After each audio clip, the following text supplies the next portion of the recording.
everyone, this is Daisy and welcome to my channel. Please do not forget to like, share, and subscribe.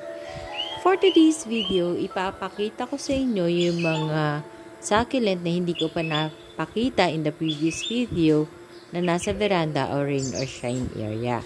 So let's start with this Echeveria hercules. As you can see, parang may tinik sa dulo ng leaves yung Echeveria hercules pero hindi siya masakit kapag hinawakan mo. So, in this video, ifo-focus ko yung video sa inner rosette ng mga Echeveria kasi mostly lang ipapakita ko sa inyo is a kind of Echeveria. Yung next one is hindi ko alam yung succulent ID pero as you can see, it's starting to get stressed na nagkakaroon ng red-brown na yung tips nung kanyang leaves. Yung leaves is chubby.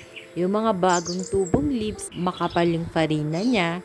At saka mas pabilog, mas compact na yung mga bagong na lumabas sa kanya. Pero yung lower part is medyo dehydrated. Hindi ko nga alam kung bakit dehydrated. Pero nauulan na naman yan araw-araw dun sa veranda area.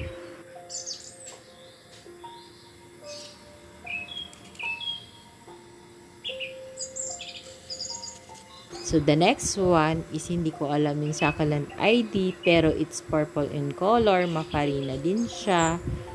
Pero hindi ko na perfect yung farina ng inner rosette niya as you can see. Pero eventually, hopefully, yung mga lalabas pang bagong leaves sa kanya, ma-perfect ko na yung farina para maganda siyang tignan.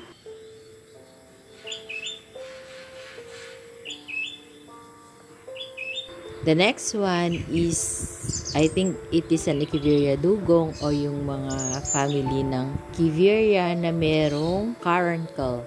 Ano ba yung caruncle? Ito yung mga parang maumbok dun sa leaves nila or parang kulugo kung sa balat ng tao.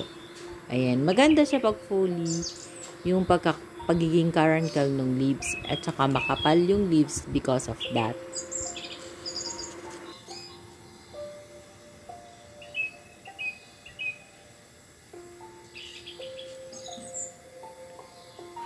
Ito is a kind of Echeveria din. I do not know the exact ID pero parang katulad lang din siya ng Echeveria dugong.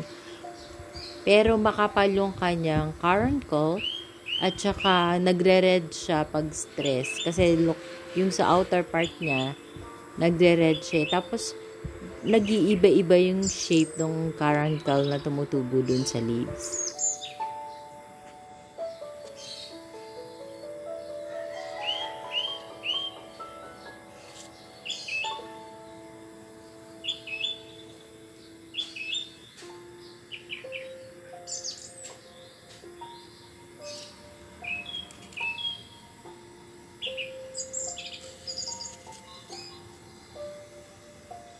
So, let's go to the next one. Ito naman, ito yung pinaka-inner rosette niya. Mafarina siya. So, ito medyo na perfect yung inner rosette. As you can see, ang layo ng difference ng size ng inner rosette sa outer leaves niya. So, kapag nasa rain or shine area, yung succulent, mas nagiging compact yung leaves niya. Lalo na yung mga bagong tubo. So, ang nangyari, malaki yung outer leaves, maliit yung inner rosette. Ito naman yung sumunod. As you can see, yung leaf niya is somewhat pink in color which is starting to get stressed. And medyo curly din yung leaves niya. Katulad ng kaninang Echeveria, mas compact yung inner rosette. Malayo yung difference ng size ng leaves ng inner rosette sa outer rosette. And you can see may droplets of water pa doon sa inner rosette kasi nga kagabi umulan. Nagtanggal naman ako ng water kaya lang hindi ko siguro lahat natanggal kaya may naiwan pa. So this one is another Echeveria na sa tingin ko magiging twin head siya kasi parang meron pang isang head dun sa back part and then sa front side.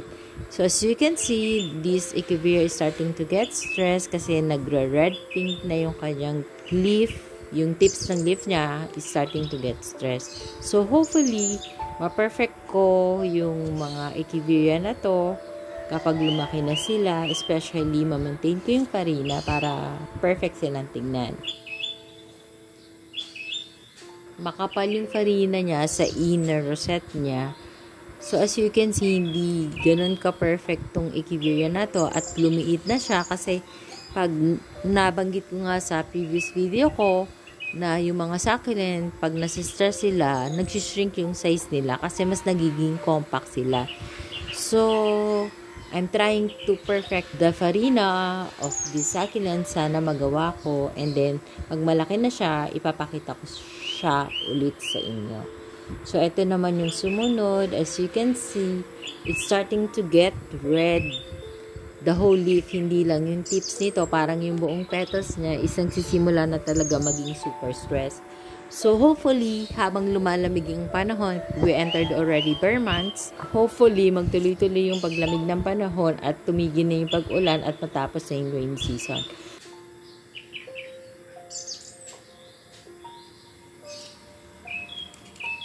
So, this one is an Echeveria Blue Cloud, I think.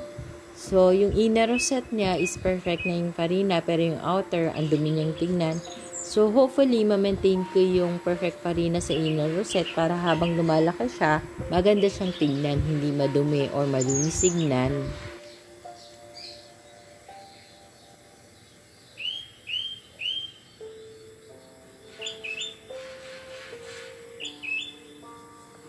Next one is an Echeveria Fire Pillar.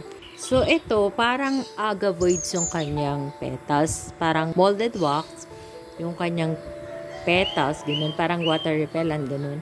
Tapos, as you can see, stress na yung tips ng leaves niya. At saka, napaka-compact ng inner rosette.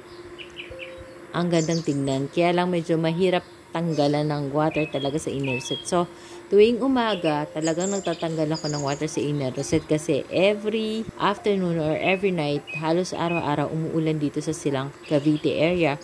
So, wala akong choice. Nasa veranda area sila. Kailangan kong tanggalan ng tubig yung rosette kasi masa-sunburn sila. So, this one is starting to get stress also. As you can see, malayo rin yung difference ng size ng leaves sa inner rosette sa outer leaves niya. So, kasi nga, nagiging mas compact sila. I'm not sure if the name of this succulent is Solomon. Parang kahawig siya ni Solomon kasi ganito rin yung leaves ni Solomon. So, if you know guys, please comment below kung tama ba ako or mali.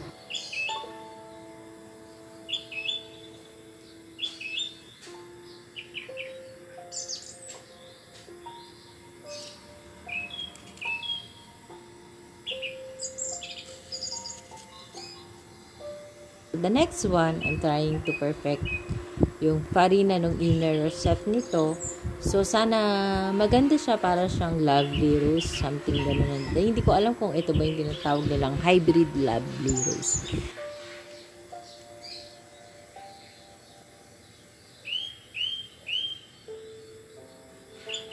So, the next one, hindi siya perfect. As you can see, marami siyang parang mancha na red dots. Hindi siya fungus or hindi siya fungi o anong pesang nagkaroon sa kanya. Na sunburn yan kasi nung i-introduce ko siya sa rain or shine, ang unang araw niya napakainit. Pero hopefully, na yung inner rosette pag lumaki, wala nang sunburn. Kasi sa tingin ko makakasurvive siya sa rain or shine area.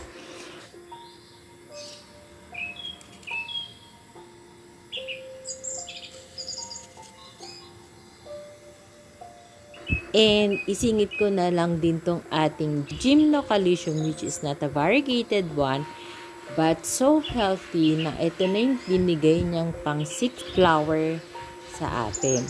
So, na-i-video ko lahat yung first hanggang 5th flower niya. So, this is the 6th one. So, napaka-generous ng Gymnocalycium na to na magbigay ng flower. So, sa veranda area, hindi lang naman succulents ang halaman ko doon. So, i-share ko din sa inyo kung ano yung mga house plant na nilagay ko doon sa veranda area. As you can see, yung mga leaves ng mga ornamental plants or house plant is basang-basa kasi nga everyday umuulan.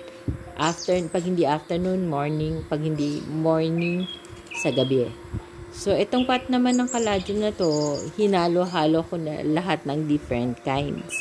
So, hindi ko alam yung mga pangalan nila, pero basta hinalo-halo ko, may pink, may red, may iba-iba yung variegation na nandyan.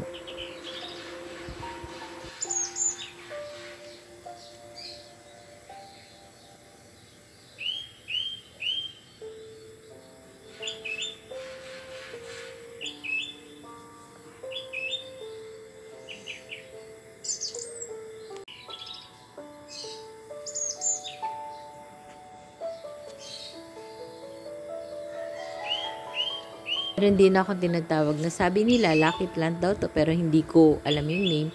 Meron din akong money tree na hindi lang 7 leaves ang binibigay. Minsan, 8 leaves sa isang stem. Meron din akong malaking agave dito, pero pinuputol ko yung tinik niya kasi ang sakit na talaga pag nasagi ka ng tinik niya. Pero hindi nagbibigay ng bulaklak yung agave. Napakatagal na yun sa akin, 3 years na. And then meron din akong spider plant na yellow-green in color. Hindi ko alam kung ang alam ko, family ng spider plant, pero hindi ko alam talaga kung spider plant ang tawag doon. That's all for today's video, guys. I hope you like my sharing for today. Thank you for watching. Please do not forget to subscribe and share my video to your family, friends, and relatives. Bye for now. See you on my next video. God bless. Bye.